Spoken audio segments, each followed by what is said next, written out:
নমস্কার বন্ধুরা, মুন কিচেনে আপনাদের স্বাগত। আমার ইউটিউব চ্যানেলে নতুন হয়ে থাকলে চ্যানেলটিকে সাবস্ক্রাইব করে আমার পাশে থাকবেন। আজ আমার রেসিপি হলো স্পাইসি পনির মশলা। এটা দেখতে যতটা সুন্দর, খেতে আরও বেশি টেস্টি। চলুন এই পনির মশলা কেমনভাবে তৈরি করতে হয় ভিডিওটা না কেটে শেষ পর্যন্ত দেখতে থাকুন। এটা একবার খেলে বারবার খেতে ইচ্ছা করবে, এত দারুণ লাগে এটা খেতে। এখানে পনির নিয়েছি ছোট ছোট গোটা গোটা করে কেটে। আলু 3 পিস আলুকে কেটে নিয়েছি পনিরের মতো করে। আর নিয়েছি চা চামচের 1 চামচ আদা বাটা, 1 চামচ রসুন বাটা, আর একটা বড় সাইজের পেঁয়াজকে কুচিয়ে নিয়েছি, একটা টমেটো কুচিয়ে নিয়েছি, একটা তেজপাতা, শুকনো লঙ্কা, আর নিয়েছি পেঁয়াজকে এমনভাবে কেটে। পেঁয়াজগুলোকে ঠিক এমনভাবেই কেটে নিয়েছি। চলুন তাহলে রেসিপিটা শুরু করা যাক। আমি একটা কড়া গরম হতে বসিয়ে দিয়েছি। এতে দিয়ে দেব সরষের তেল।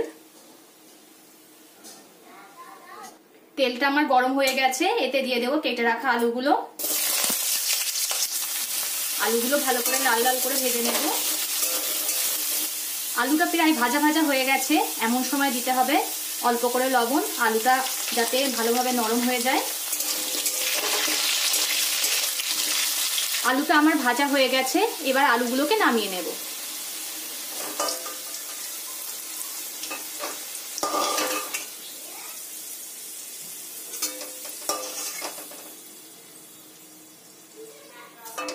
আলুগুলো নামিয়ে নিয়েছি। ওই তেলের মধ্যে পনিরগুলো ভেজে নেব।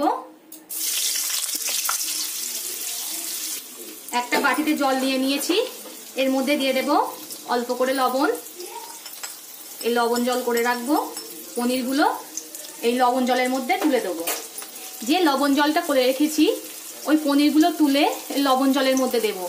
পনিরগুলো যদি লবণ জলে ভেজানো হয় তাহলে পনিরগুলো সফট হয় আর খেতেও ভালো লাগে। পনিরগুলো আমার ভাজা হয়ে গেছে। পনিরগুলো সরাসরি লবণ জলের মধ্যে নিয়ে নেব। এই লবণ জলে কিছুক্ষণের জন্য ভিজিয়ে রাখবো।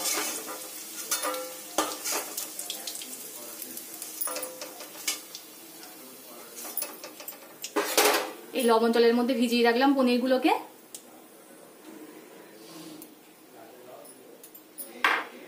ওই তেলের মধ্যে দিয়ে দিলাম একটা শুকনো লঙ্কা, একটা তেজপাতা, আর সামান্য পরিমাণে কাঁচা জিরে ফোড়ন, আর দিয়ে দেব কুচিয়ে রাখা পেঁয়াজগুলো। দিয়ে পেঁয়াজগুলোকে ভালো করে লাল লাল করে ভেজে নিতে হবে। পেঁয়াজটা আমার ভালোই ভাজা ভাজা হয়ে গিয়েছে। এতে দিয়ে দেব 1 চামচ রসুন বাটা,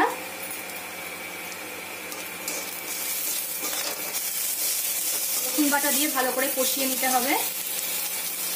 রসুন আর পেঁয়াজ ভালো করে ভাজা হয়ে গেছে। এতে দিয়ে দেব কেটে রাখা টমেটো,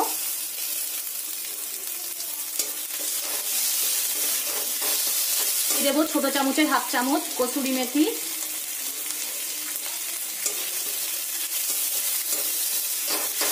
এতে দিয়ে দেব এইভাবে যে পেঁয়াজগুলো কেটে রেখেছিলাম সেগুলো দিয়ে দেব।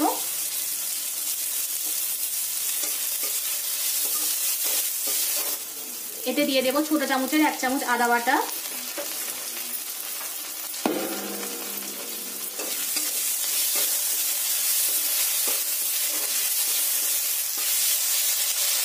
দিয়ে দেব স্বাদ মতো লবণ,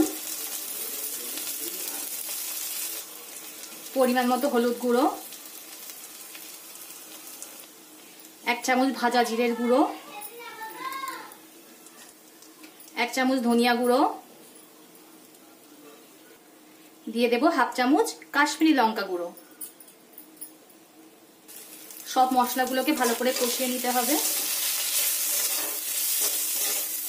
আমি এখানে লঙ্কা অল্প ব্যবহার করলাম, আপনারা আপনাদের স্বাদ মতো ব্যবহার করবেন। এতে দিয়ে দেব সামান্য পরিমাণ জল, যাতে মশলাটা পুড়ে না যায়। মশলার থেকে দেখুন কেমন তেল ছাড়ছে।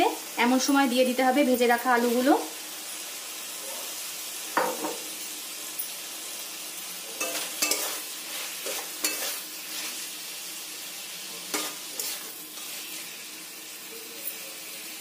আলুগুলো মশলার সঙ্গে ভালো করে কষিয়ে নিতে হবে।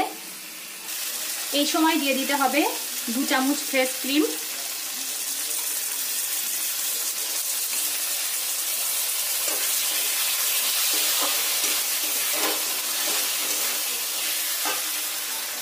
আমার সবকিছু খুব ভালো করে কষানো হয়ে গেছে।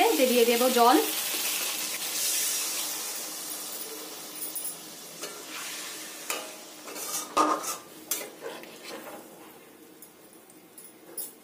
এবার এটাকে ফুটতে দেব। ঝোলটা আমার ফুটছে, এই সময় দিয়ে দিতে হবে যে পনিরটা নুন জলে ভিজিয়ে রেখেছিলাম, সেই পনিরটা দিয়ে দেবো। এই জলটা ফেলে দিয়েছি, শুধু পনিরগুলো রেখে দিয়েছি, এইগুলো দিয়ে দেব।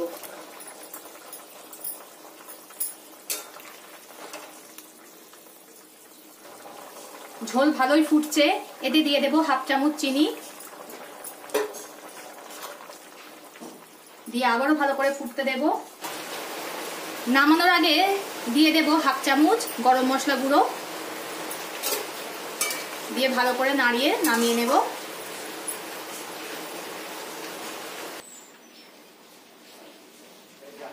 আমার হয়ে গেছে, আমি এবার এটাকে নামিয়ে নিয়েছি।